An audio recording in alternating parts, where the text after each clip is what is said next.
إذا حصر ملأختي ناي مسغانا قال مش سمعكم بتحتنا بإግዚአብሔር ስም ዝልምነኩም እና በሕዋትኩም አከፍሉዋ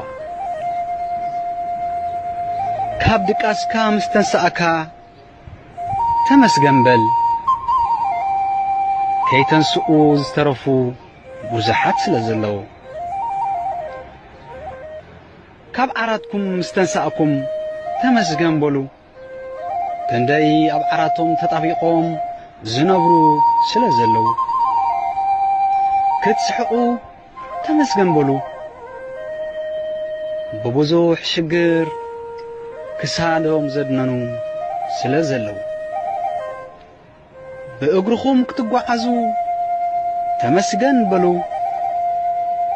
በእግሮም ተታሕዙ ስለዘለዉ ኦ ፍትወይ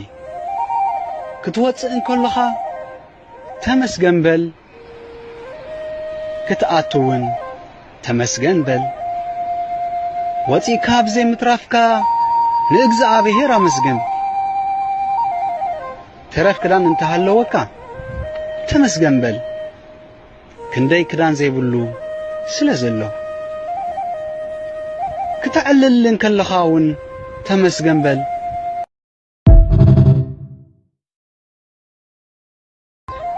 እዛ ሓጻር መልእኽቲ ናይ ምስጋና ቃል ምስ ሰማዕኩም بتحتنا بإግዚአብሔር ስም ዝልምነኩም እና በሕዋትኩም አከፍሉዋ ካብ ድቃስካ ምስተንሳእካ ተመስገን በል ከይተንስኡ ዝተረፉ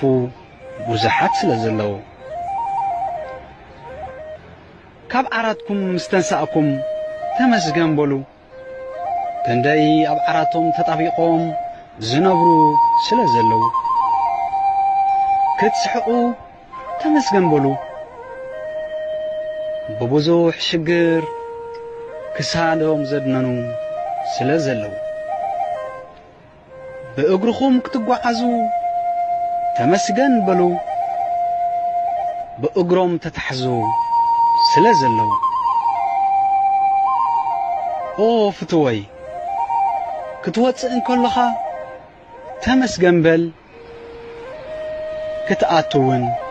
ተመስገን በል ወፂእካ ብዘይ ምትራፍካ ንእግዚአብሔር አመስግን ተረፍ ክዳን እንተሃለወካ ተመስገን በል ክንደይ ክዳን ዘይብሉ ስለዘሎ